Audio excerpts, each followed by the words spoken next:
Alright, so I'm a bit drunk. So that may, to some degree, influence the total accuracy and veracity of this video, but you can take that as however you want.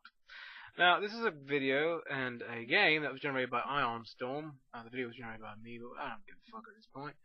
Now, the name of this game, and the game of this name, is Deus Ex, and this particular game is one of the best games in all of time. And why would that be? Well, this is the best game of all time because it actually was pretty much the basis of what is known to nowadays as, how would you put it, sandbox games. To put it bluntly, and I'm going to be an idiot here and go for realistic, and that's going to screw me over later. But anyway, this particular game is the basis of every sandbox game you've ever played. Skyrim and the like are all based on this particular title. Fallout, every single sandbox game you've ever played, Grand Theft Auto, comes down in some way to this particular game. Some may argue that it was the original Superman game, but that game was so buggy you couldn't get past the first level, so who gives a fuck about that one? This game is better. It also has RPG elements, as you're seeing on the screen right now. I'm deciding between different skills that are going to not matter at all because I die within the first few minutes, but that doesn't really matter. Other things about this game that make it amazing are that it had branching paths, which is to say that this particular game actually allowed you to branch down different paths of dialogue, and that is perilously rare, especially for the time period. This particular game came out in 2000. And a game that came out in 2000 really doesn't have any reason to be this way. This was something kind of revolutionary for its time, and it's revolutionary to this day. Most games don't even have this. In fact, future Deus Ex games didn't really match this. Deus Ex actually means God out of, for those who are interested in the Latin translation. Well, mighty interesting if you ask me. Now, this particular scene involves two characters talking about how the world is ending and how they will be the new order that comes out of it. And something you're going to notice in this game quite a bit, if you see me play it any further, is that the game is highly based on gradual changes in your character's perception of different organizations. You will see several points in this game where shit gets fucking real. That's what I fucking love about it, is that everything's grey. There is no black or white. No one's right and no one's wrong. There's a bunch of wrong people. You have to choose which wrongs you like more. But anyhow, we're going to go through this game for a bit. I'm going to try and keep as legitimate as I can in the commentary. And then we'll move past that. Quite so. So other things to talk about in regards to this game that make it amazing are... One of the beautiful things about this game is that it makes you feel as though you are actually the character in it. Immersion is one thing this game had down pat. It got you feeling like you were the character, and that's something rare. Most games, even that are sandbox games, don't do this quite so well. You feel like you are part of this integral struggle between different characters. It's hard to describe just how amazing it feels to play this game. Granted, I'm an enthusiast, so I may be a bit biased. But I recommend trying this. If you ever wanted to feel like you were an assassin or someone that was doing something meaningful to a world, try this game, because the choices you pick will drastically impact the way the game plays out. Now, beyond that, and this is where things get interesting, you're going to actually see some gameplay of this. The beginning of this game starts with you actually entering into an area, like you're seeing right now, and you get to move around for a bit before your brother shows up to tell you a few details. Now, you can try to pick things up. I struggled at this because I forgot which key was actually relevant, but that doesn't really matter. You can do it yourself if you want to. It's not that hard. But as the game progresses, you will eventually find numerous interesting tidbits, little things you can do.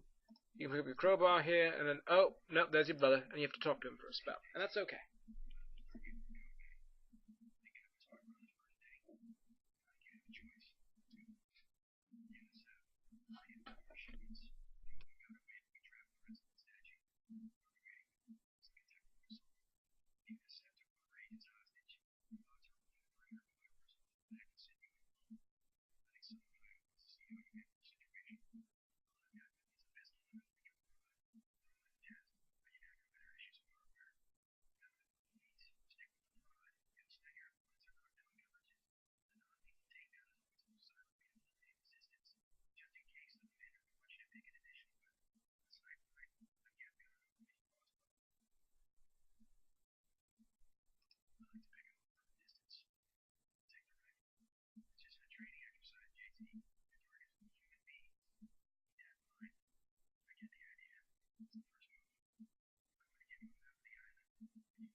And we're back! So, something you might have noticed while going through this particular part of the game was that there was something known as parallel processing going on, which meant during the conversation the guard actually kept moving. Now, remind you that this is something that happened in 2000, which is fucking unprecedented. We're going to talk to the other person in a second. One moment.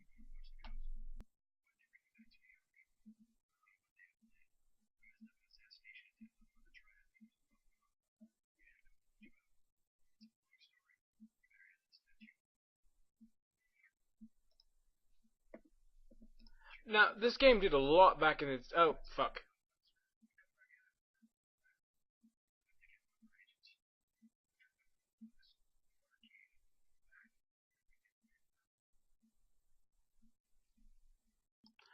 Okay, now the beautiful thing about this game, you probably noticed it in the earlier selection of titles, or rather, the different texts you could choose, is that you can choose the particular takedown methods that you want to take. That's something your brother allows you to do.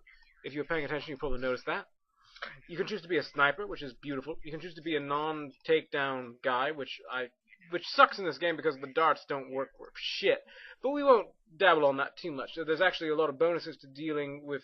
Oh, I threw my weapon there because I'm an idiot. But there's a lot of bonuses to actually using non-takedown styles that'll occur later in the game, especially based on what sort of faction you want to join later. To put it bluntly, you're in a organization called UNATCO, which is basically the United Nations whatever corp. I don't actually know the whole name of it, but it's a United Nations facility. This is me here trying to remember exactly how you zoom in with the sniper, and I remember now, so it's all good.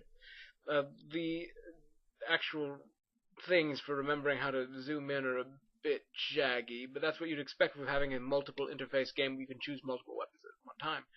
Since I only took basic training in sniper rifling, you see all that moving around. That actually changes depending on what training you take.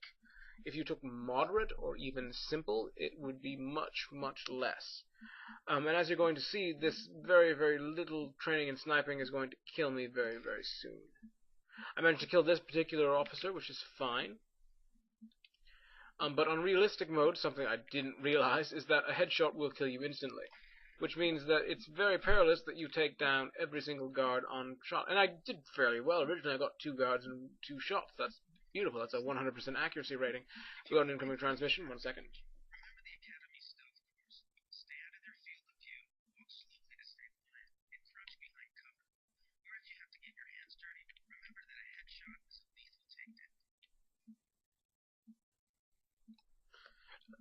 But what I didn't count on was something that was coming a bit soon. I'm still looking around here. I don't remember exactly what happens because I'm a bit inhibited at the moment. I'm not quite thinking quite straight. But I'm waiting for someone to come through. Oh, maybe that's the guy. He's rushing forward. Yes, I'm trying to aim for him. Do I get a headshot on him? Maybe. Nope, that's a miss. That bodes ill because now he runs off and informs his buddies, and that just doesn't work well for anyone involved, not even the slightest. And he's still running. Still running. Okay, whatevs. Alright, whatever, I don't care. I'll just pretend I'm just a sniper.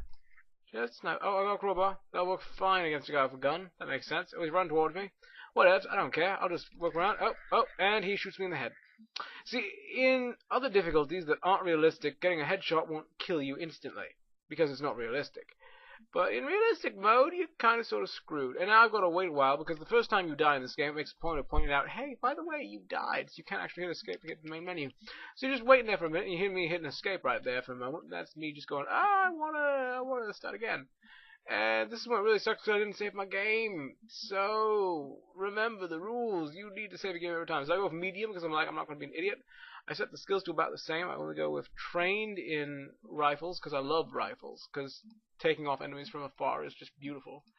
I go with training in computers and training in lockpicking, because if you don't, you miss out on a lot of opportunities. There are a lot of doors that will be closed to you otherwise. Not so much with computers, and I decided to randomly change my appearance, because why the fuck not? Something you'll notice is that your appearance doesn't matter too much in this game, and I start scripting through all this so it doesn't matter as much, so I can keep talking over it, so that's beautiful. You've already seen it all, so it doesn't really matter. Something you will notice is that all of my items still exist, which means that in theory, if I'd been really clever, I would have chosen a different option for the items that I selected, but I didn't do that because I was a bit bonkers, for whatever reason. You can't pick up crowbars if you have multiples of them. That's an interesting thing to know. But for whatever reason, there was a glitch in the game, and I managed to have access to all the items that I had from previous. So I talked with my brother for a brief spell. I go through the same thing. Note the parallel processing that's happening. That's actually impressive for the time period, 2000. That's literally 14 years ago. Just bear that in mind. Back in the time. Something else you probably didn't know about this game, something that's really interesting, is that in the skyline for this game, the Twin Towers are not occurring. And at the time, this was back in 2000, before 9/11, if my memory serves correctly at all. And so what that implies is that this little guffaw, this little error, actually proved to be extraordinarily right, because the Twin Towers are no longer a thing if you paid at all attention to, well, current events or past events, if you are, depending on when you're viewing this video. And I'm going to wager that sometimes in 2014, because that's when it's put out. But unless you're a time traveler that likes visiting my random domicile at random hours of time, I won't hold that against you if that happens to be the case. Something you don't know, and you can't know, is to the left where I was just about to go down, there is actually a swimming area with a hidden boat underneath. And since I did not go with all the swimming and lockpicking text that I could have possibly gone with, I am not showing you this area. That's right, this game has lots of branches, lots of paths you can go down. And you will miss shit. Oh, I fired my gun for no reason. And I dropped something for no reason. This game has lots of branches, lots of paths you can go down. That's what makes it so replayable, is the fact that you can never really explore every single part in one playthrough, because you have to make choices. And those choices will exclusively exclude those choices will exclude one another. You can't choose all of the paths you can go down, and that's what makes the game so amazing. You must replay it, or at the very least you must do what is called classically in the game business as save scumming. Save scum is to save multiple times during a game and then come back to a point and try it again. That's what I do, because I'm a scum, and I don't give a fuck. Whatever you want. I wasted several recharges on my cattle prod that way, which will screw me over later, as you will see, because I will die multiple times. I used 3 charges of the cattle prod on that. I'm an idiot, but hey, that's just what happens, so it's okay. But fortunately, we're on medium, not hard, or some other difficulty that would get in the way of me trying this out. Oh, something you probably don't know, which might explain the latency of this video, is that my laptop actually broke down entirely recently. To put it bluntly, I had it in my carrying case, and I had a trip on the ice, and that is all you really need to know about this particular affair. But suffice it to say, I'm going to be taking that to Mankato How to Repair on Monday, and from there we'll see whether or not there's anything salvageable a whole lot. I'm not terribly hopeful, though, if I'm completely honest, but because I had a friend of mine named Alex and I look over the laptop, and we found out that when we tried to put a video output to it, it didn't work. Oh, let's see how I snap this time.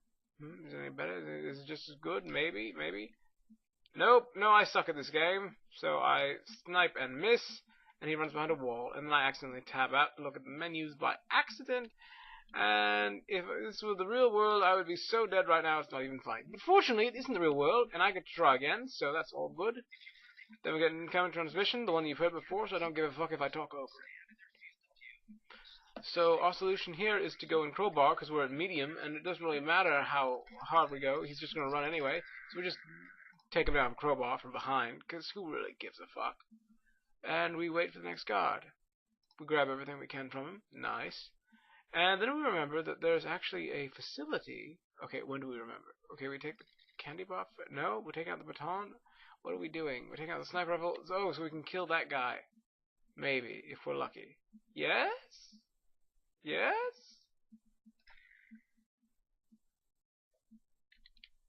Yes, we were lucky. We actually managed to kill another fucker from behind that crate. Well, that is beautiful. That is fucking glorious. That's not something that happens terribly often.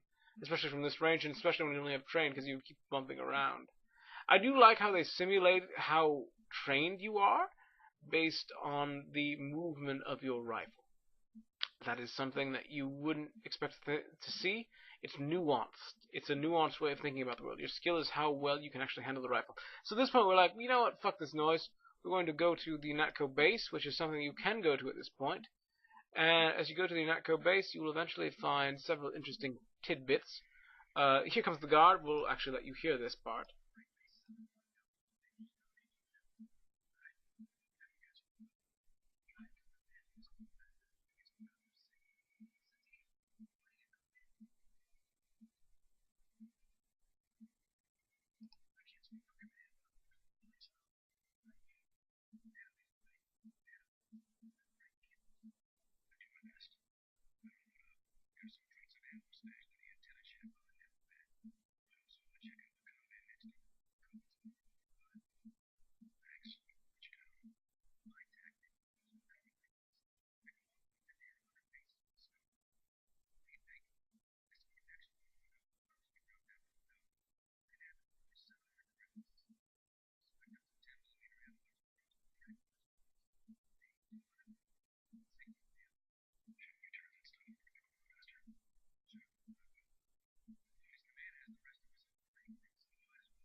So something you might have noticed is that we decided not to actually go with the items that were available other than the scope, and there's a reason for that. We'll come back later when we have more credits.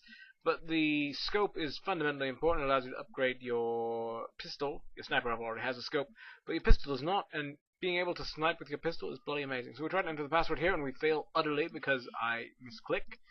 Whatever, we know what the password is, so we don't need to do anything with a multi-tool or anything. Multi-tools allow you to get past these particular guffaws, these particular systems. And we look down here and oh, we know what the password and username are, but we're not going to give a fuck because we actually took a skill in computers, so we can literally walk up to any computer system console like that one, and we can right click and we can just go, oh look, there's a button right there, it says hack. We'll just hit that button.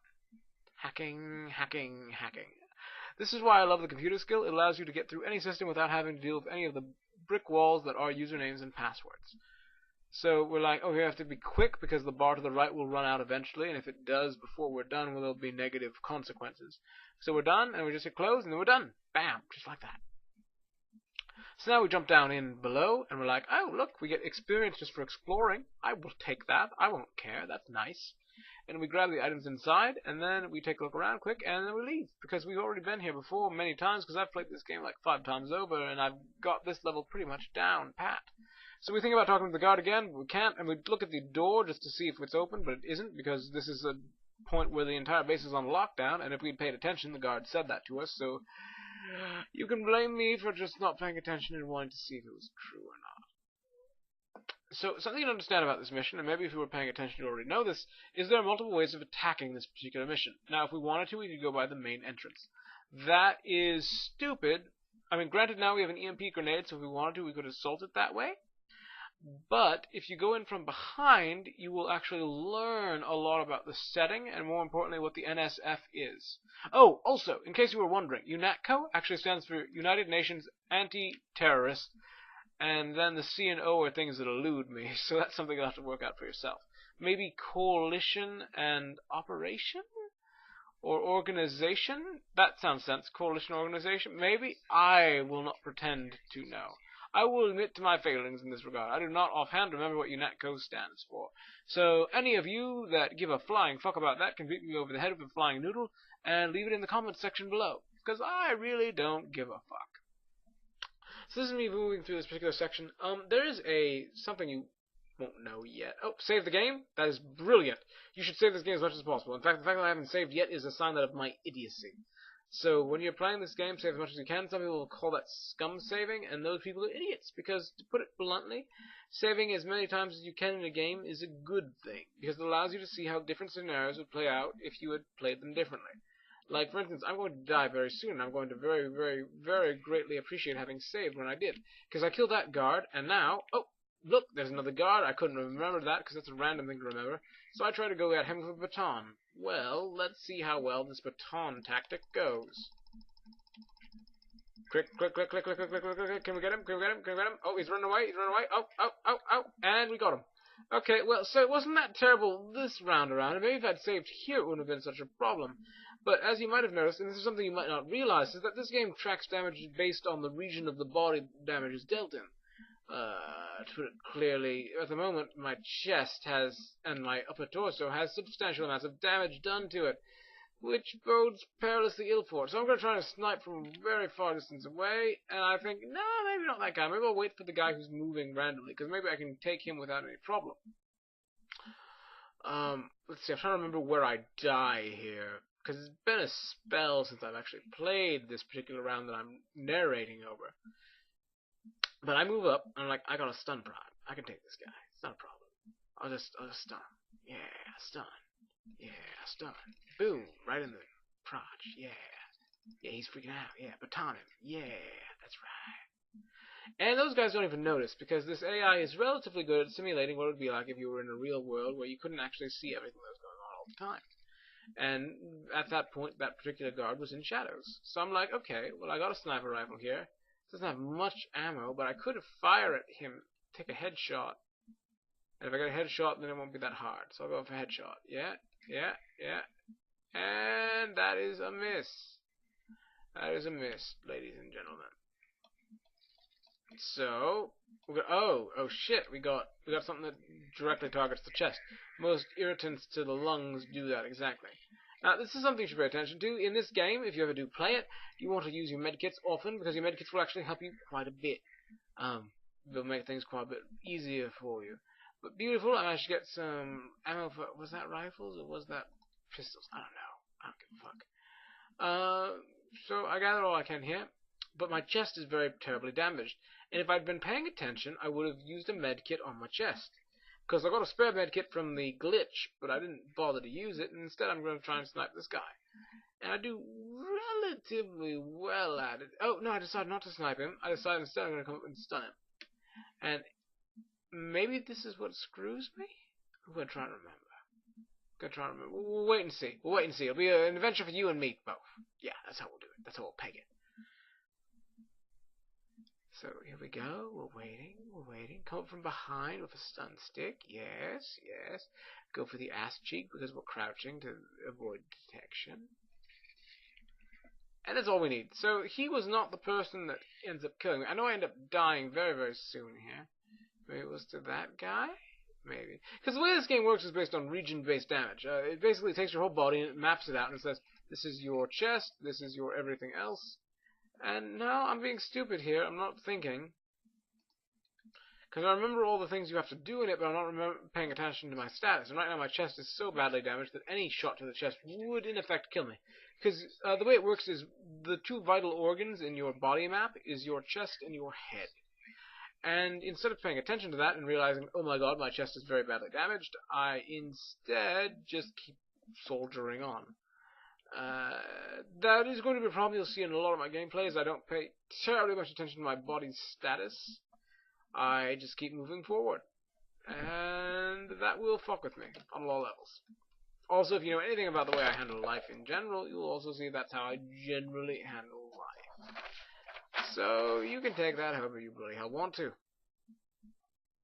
Let's see, we're going to keep moving here. So I'll read this particular slab. It takes a spell, evidently, because I'm still waiting here. I don't know why it took so long. Dear God. Wow. Something must have been happening. I must have been talking to my roommate about how much he... Well, no, we won't talk about that. That's private. That's...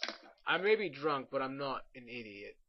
Well, most of the time, anyway. So we'll keep moving. Oh, here we go.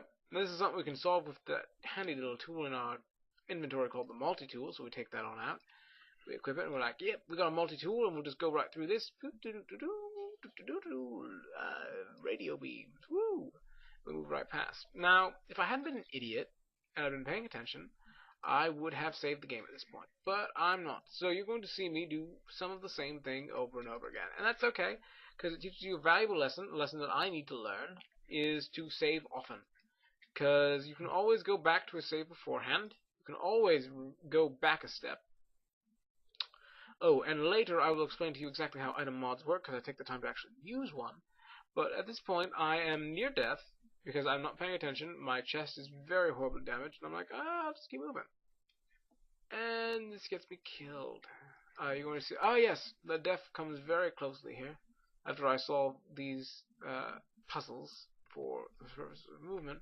This is weird. I don't really care for platform puzzles. They're not really my thing. But this game presents them in such a way that I enjoy them. And that is special. So you basically, the big lesson here is you grab the cubes. You have to put away whatever you have there. Grab the cubes. You grab the cubes and then you keep moving forward.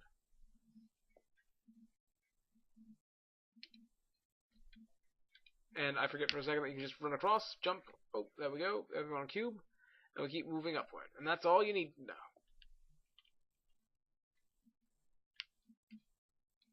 Oh, I'm a bit stuck on the staircase because I'm an idiot. But there we go. Oh, I almost think I fell, but I don't fall because I'm an idiot but lucky a lot of the time. And I'm like, oh, well, I probably grab a cube. So I grab the cube. Bam, right there. And I keep moving. Alright, that's beautiful. That is bloody beautiful. Now, this would be a great time to save. And some people say, oh, well, your save's coming. No one really cares. Well, fuck that noise. Saving when you are going into a risky situation is the intelligent thing to do. And isn't what I do. because I'm like, oh well, this is really slow, right? I can just move up and prod him with my charger. Something you may not have realized is that I'm literally out of ammo. So right now, while I am trying to charge him with my prod, I am out of ammo and he is just shooting me in the chest. So I have to load my game all the way back there. And now you get to suffer through all that torment, because all of that progress that I made, taking out those guards at the beginning, is utterly lost. Plus, though, bonus that you might not have been counting on, is that we're going to see a bit more content, because what I'd forgotten to do was go down to the docks, which is something that you will get to do. So after I deal with these fuckers, which is what I'm doing right now, we will actually show you something known as the guards. Now, the first shot missed, the second shot managed to take them both out, so that's good. It's a crying disgrace, though, because I've played this game enough that I should be able to get through this on hard without dying once, but I died at least once on medium, and that's perilously sad. Take it to mean the incompetence of me. I'm not going to pretend that I'm more intelligent than I am. I am a dullard. Whatever can I say? So, we have the single fellow moving out. Yep, there he is. There he is. Yep, that dullard. And like, maybe we can take him without alerting the other guards. We're going right. But the thing I didn't pay attention to is that he's in the light. And the light lets you see things. So I'm like, fuck, I'm just going to stun you. I don't give a fuck. Oh, where's the other guy? Oh shit, I can't really see because that's what happens when you take that. Oh, well, I can take him too. Yes, I got a baton. A baton of death. And I got fucking lucky. So, in future, pay attention to what you have in the field and pay attention to your surroundings. The fact that he was in the light allowed the other guards to see him. If he had been in the darkness, in the shadows, they wouldn't have even noticed.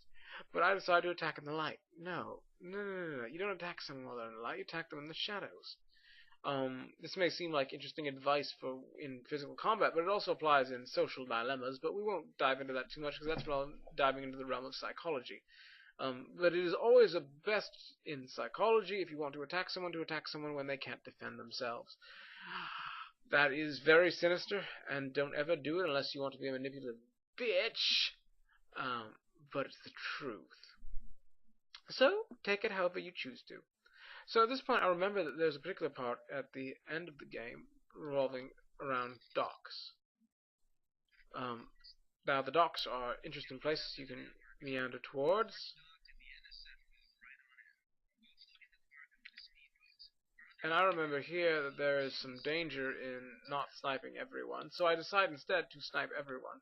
It's a sin that I haven't saved before this, because if I had saved before this and things had gone south, I would have been able to scum save, whatever the fuck that means. I mean, really, oh, I pay attention to the real world and I notice that I'm in a game and I'm playing it, that's scum saving, but no. All this is paying attention to your surroundings and paying attention. So, we managed to actually get everything we need. We don't end up dead, which is always a good thing, and this is just a fucking game, so who gives a fuck? So we take everything we can. Oh, something you should know about this game, it's on sale on Steam. Well, not on sale, but its value is what I would consider a sale, about $6. So you can play this on any computer you have for about $6. Also, for those of you that actually give a fuck, there's a PlayStation 2 version of this game on release. You can look it up if you prefer to be a console gamer.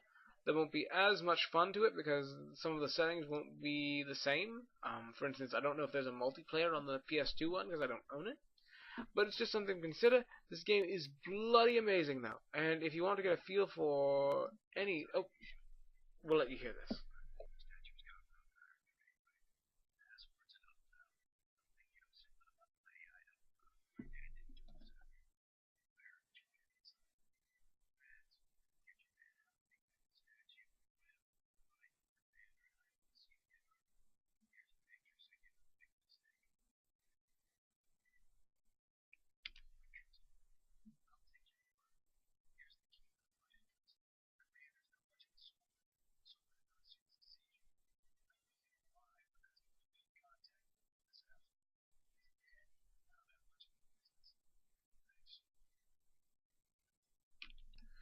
So yeah, if you want to get a feel for what it's like to be an assassin, $6 isn't the worst charge you could pay.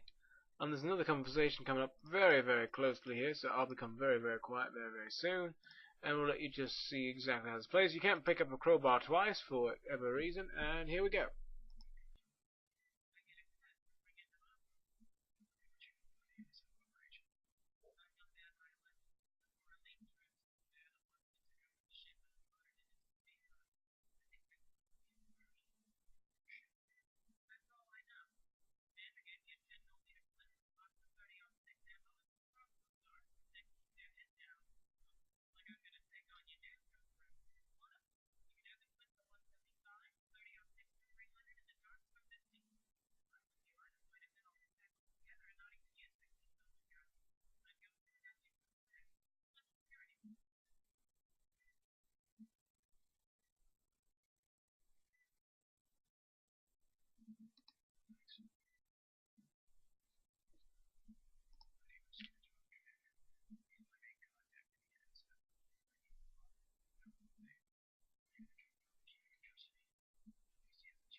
So something you might have noticed is that during that particular dialogue, I didn't decide to actually take any of the ammunition.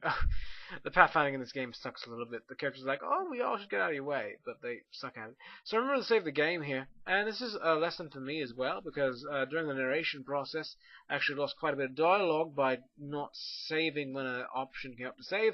So future lessons for me, Travis, save whenever you can. Something else you might notice is that this particular Statue of Liberty hasn't lost its head. The reason for this is allegedly due to the NSF, which is the terrorist organization, annihilating the Statue of Liberty's head through explosives, which is an interesting hypothesis, although it's not necessarily borne out by reality, which is made clear by the NSF, and you'll read a newspaper article a bit later in the series about this. So this time I'm like, maybe I can come up from behind with a baton. Maybe that's it. I'll use a stock rod. Well, wait a minute. Something I didn't realize is that my shock prod had no ammo. So I've taken some pretty serious irritant damage to the chest. And here's going to be a problem, because the irritant damage to the chest focuses on the one thing that I have had the least health in. Brilliant. Bloody brilliant. In fact,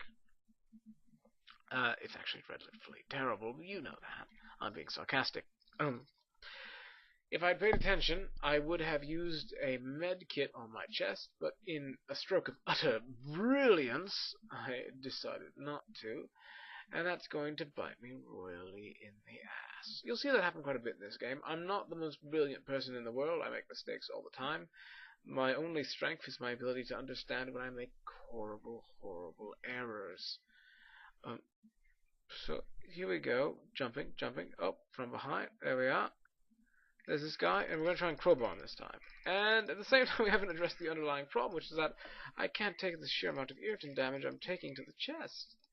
So I'm going to end up dying here. And there's a bit of beautiful irony. I die at the same time as the guy that I'm trying to gun down with a crossbow. Not a crossbow, a crowbar. I'm drunk. I don't care what you think of me. So I'm going to load the game again. If I'd been paying attention, I would have used a med kit sooner, but I'm not. So this time I'm like, okay, well, a stun baton fails, and a crowbar fails, so maybe a pistol works, maybe. And you're going to see that in this particular part of the game, this is actually not a bad solution. Leap, move fast, because it actually works out relatively well.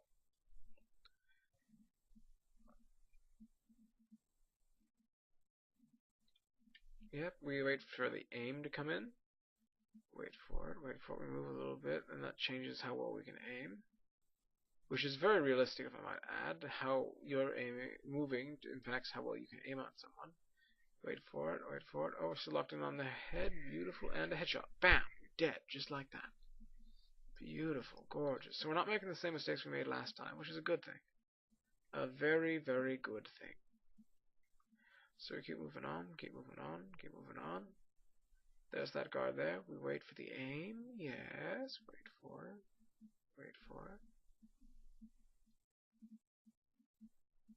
it. And bam. And that guy goes down too. The beauty of aiming in this game. Taking your time will always save you issues later in the game. It'll make the game go much smoother for you. We go through all this again. It doesn't really matter because we've all heard it before.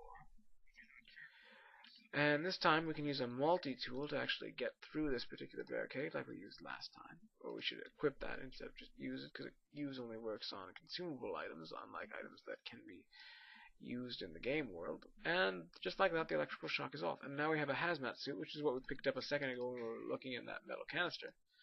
And we can keep on playing. Which is fucking gorgeous. Now, I picked up a couple mods here, and I know that for some inexplicable reason, I don't end up using them straight away. And I remember using them at some point. So whenever that point comes, I will let you know, and you'll understand the game a bit better. Basically, all mods are elements that allow you to modify the given weapons you have. Yeah, this game had a lot of really ingenious ideas, and this was in particular one of them. The idea of modifying a weapon you already had for something dated as 2000, that's 14 years ago. The idea of actually modifying your weapons, that's a novel idea. This game is full of novel ideas that were revolutionary for their time and give insight into the games that we have today. That's why it's such an important game. Understanding the roots from which a game comes gives you insight into it. And like I said before, Skyrim and Fallout all have some homage or pay some tribution, some tribute to this particular game. I'm drunk. I don't care what you think. But yeah, they all pay some tribute or homage to this particular title. Now this time I'm like, I got a gun. I got a gun. So let's see how this goes. So we come from behind this time. We're like, we'll take this slow. It doesn't matter much. We'll take it nice and steady like. So like, yep, got a sniper rifle. Yep, aim and shoot. And bam, just like that. That's beautiful. So we managed to clear out the guard on this stage, and there's one more guard that we can take care of, and he's a bit far out, so we do aim for him anyway. And yes, we do, and we get him again. Apparently, being on the influence of alcohol isn't the worst thing in the world for playing snipers, in spite of what anyone else might tell you. So we clean up their bodies, and we're like, why the fuck not? And they keep moving. So the game progresses. Now, something that's beautiful about this is if I chose to go about this a different way, you can go through something other than this way. This is considered the back way amongst most. And there is a sniper that is hiding in one of the back alleyways that I'll have to pick out later. He's going to be something I'll have to backtrack for in future playthrough because I didn't find him this time. Wearing night vision goggles, and I want to kill him for his night vision goggles. That's something unrelated, something you don't need to know straight away. You'll learn that later. But at this point, the sniper rifle goes rather well. I managed to take down every target in 1 or 2 shots. Now, here's something I don't fully understand. Why would anyone leave boxes of TNT just lying around? Maybe I'm an idiot, but I can't think of any legitimate reason why you would just leave TNT lying around. Or why you would clearly mark it as TNT. There's no real reason to do that. Trinitro. I don't remember what TNT stands for, and I'm too drunk to care. So that is okay. I'm sure if anyone gives a fuck, they'll mention it in the comments section below. So we're continuing to move on. We're going to try and kill off every guard on this particular level before we advance, because killing off guards is a good idea, because that means they won't fuck with you later. It's a bit hard to screw with someone's plans when you're busy being dead. Death is the ultimate way of making sure no one ever fucks with you again. It's also the least advantageous way to you, because dead people are the hardest people in the world to bend in social exchanges. But that's just my philosophy on the nature of the world as it is. So we will be continuing now. We go up the stairs only to realize that we don't need to go up the stairs yet. There's all sorts of goodies and stuff going on down below that really should be taken care of first. So we continue on our way, and we go down the stairwell. Beautiful. Is that a guard? Yes, there's a single guard in the stairwell. And we also managed to gun him down with the pistol with a shot. Bam. Wait for it. Bam. There we go. There is advantages to waiting in this game. Aiming is a good idea, because now we have so much ammo for our sniper rifle, it's almost obscene. So we try to go down the stairs first. We save the game. Beautiful idea. Saving the game allows you to keep track of all sorts of data. And if I was paying attention, I would save the narration every time I hit a save game point, but I'm an idiot, so I'm not exactly doing that. And then we go whack, whack, grab that. And, oh, you hear that alarm? That means we're being detected, and we probably shouldn't be detected, so we run back up the stairs, and now we wait for a spell. So we keep waiting here, and we just keep waiting, and we keep waiting. We're going to go downstairs again, and we realize that the easiest way of dealing with this particular problem would be to just jump down the stairs. So we do, and we take a bit of damage to the legs, but that's okay. And here comes a guard running off the side, and oh, we have a brilliant idea. You know what we'll do here? He's looking for us. He can't really see us, so we're going to save the game again. Not a terrible idea. Not a terrible idea in the slightest. So save the game, and there we are. We have successfully saved the game again.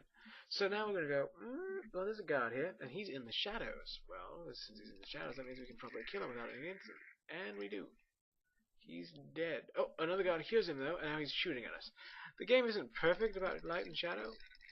Not even a little bit. And you learn that, but since we're on medium, it doesn't matter. We can just gun people down like this. We want to keep him from hitting that red thing you just saw. That's a button to sound a series of alarms. So if we successfully stop him from doing that, everything goes swimmingly well for us. Now, what we're looking for is some alternate way in, because there are these laser beams here, and oh shit, we used our multi-tool earlier. Now, if I remember correctly, there is a grate here, oh, and so there is, that we can use to climb through. That's brilliant. That is bloody brilliant indeed. That way we can try and find an alternate route, and you know what we're going to do? We're going to make sure the other guy doesn't notice that there are his buddies lying there in the dirt. Something else we can do in this game is pick people up and toss them. So we're going to toss these guys into the shadows. Beautiful. That is a good idea. Something you'll notice in this game heavily is that guards only really notice things that are lit. So if you hide bodies in shadowy places, they generally won't notice. That's a good thing. That is a very, very good thing. Oh, and then we got a multi-tool, which is beautiful because that means that instead of having to use whatever ends up being at the end of this tunnel, we can use the multi-tool to break through the security door that we just had trouble getting through. So we pick up the med pack, we pick up this, which is a specialized gun. I think it was a P700. Specialized gun. I might show it to you in the next playthrough. I know I don't show it to you this playthrough. But in the next playthrough, you'll get to take a look-see at what is one of the single most amusing guns in the entire game. So we keep moving, and we can't jump over these because we don't have the necessary augments to actually move past them. Okay, that's fine. But we did, however, get the multi-tool that we need. And since we got the multi-tool that we need, well, that's all we really happen to need or use. So we keep on moving. We'll take it slow, and we turn on our lights again. Something you probably didn't realize is there's a bar to the left of the body on the upper left-hand part of the screen labeled as BE. That stands for bioelectric energy, and that is what you use to use any of your numerous augments. At the moment, the only augment we have is light. That is the ability to turn on flashlights with your eyes. Your sunglasses actually function as lights in this particular game.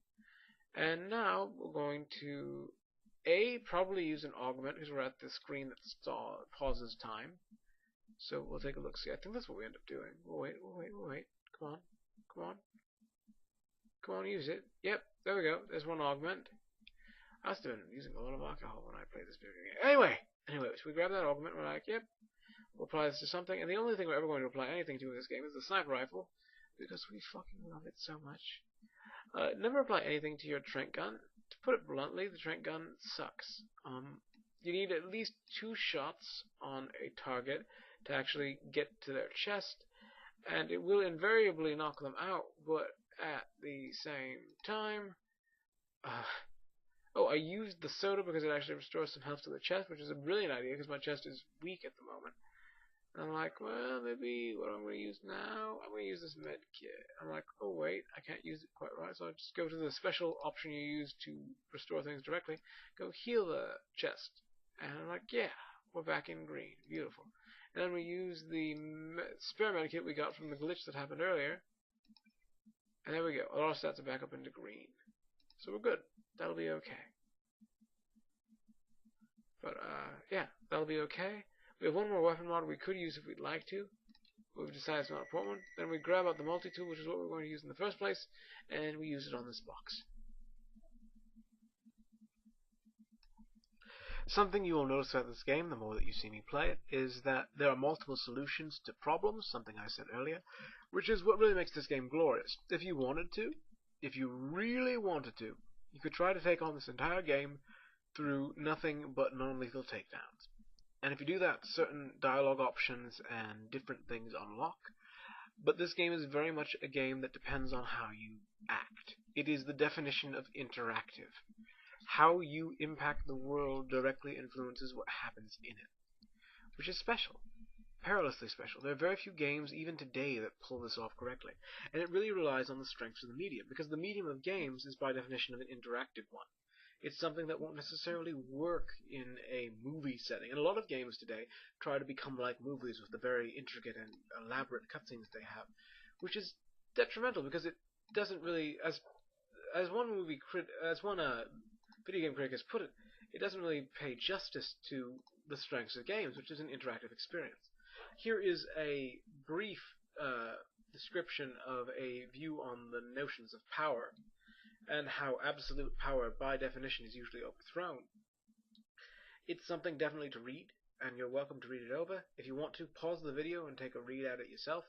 I'm not going to read it for you because it's very, very succinct and distinct. It is good literature, in my opinion, because it'll allow you to take a stab at what makes someone powerful and how power inadvertently can lead to a sense of tyranny. Those that accumulate too much power will inevitably experience some sort of overthrow at the hands of those that are below them. It's just the irrevocable reality of the situation. In case you don't realize it, this is him looking in a mirror. I know the graphics aren't fantastic, but they're much better than anything else in this time period. And here, if you've been paying attention, you may notice that this is the agent Gunther that we've been trying to rescue. And you're like, hey, you saved me, that's beautiful. Now, there are two things you can choose at this point, and depending on what you choose, it'll impact how the rest of the game goes. Gunther is a gung-ho, I'm going to do my shit sort of guy. So, if you're paying attention and you want to have good relations with him, you give him your pistol. Giving him your pistol will make him be all sorts of pleased with you later in the game because you let him actually participate in combat. And he likes participating in combat. Dear God, if this man doesn't fucking love participating in combat. So he rushes on in, he's like, yeah, I've got a gun, woo! And you will see that he is a fantastic player in this game. Takes one shot, kills someone. That's all he needs. Letting Gunther loose is a good idea, it always is. Otherwise he'll just be angry with you later, because you didn't give him what he needs to annihilate people with nothing but his raw will. And he'll be frustrated with you. So all around, it's a good idea to let Gunther have a gun. Also, he's Russian, so that Russian accent is beautiful, and you should just let him be good, because he's a badass, and that's that. He unfortunately did not realize that there was one other fellow that was going to come running down the stairs, and you missed him. There is some stuff up at the top of the stairwell that I'll have to look through the next game for you. Remind me. Oh wait, that's right, you can't. But no, you can't. Just leave a comment, and I'll make sure to remember to go up the alternate stairwell before I actually depart this game, and I'm like, maybe I could deal with the robot. You see, there are different ways of dealing with the robot. One way is actually to turn him into someone that kills your enemies for you. Since we've killed so much of our enemies as it is, though, it really doesn't matter, so we decided to go over to the bank. And we could remember the password and username that we found in a data pad a bit earlier.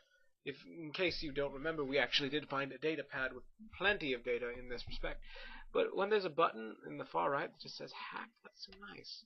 So we know there's exactly 100 credits left, so we just withdraw the 100 credits from this account. And just like that, we are done.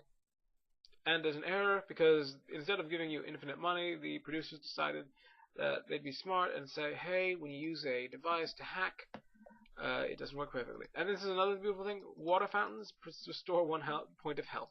So you can just keep water fountaining, water fountaining, water fountaining, water fountaining until it runs out of water. And then you have restored so much health to yourself that things become fan-fucking-tastic. Alright, well, I forgot just how much you can do it. Oh, there we go. I think we've reached the limit now where you can't regain any more health. And that's a good thing. So, we're good here. We have cleared out quite a bit of the game, and we're gradually winding to a close here. There's not terribly much else to do. Oh, we do go up the stairway anyway, so just to make sure that we didn't miss anything. Because I was actually intelligent this playthrough, and I wanted to make sure that I explored everything for you. There's actually a little cubby hole that you can peek your way out of. This is probably where the NSF would fire from otherwise. You might be able to slip in that way. That'd be interesting. I don't know if you actually can. Now, NSF. I'm trying to remember what NSF stands for. F is probably Federation. N is probably National. Maybe National Socialist Federation? That'd make the most sense to me. I'll have to double check. But they wouldn't call themselves terrorists, because they don't view themselves as terrorists. They view themselves as citizens trying to make a better world for themselves. What you're going to realize very, very shortly when you start listening to all the information that goes around is that there is no good or bad guy in this particular game. There's a lot of gray. Who's right and who's wrong is something you have to decide for yourself, and it's based on personal preference, and it isn't always fair because we're all biased individuals.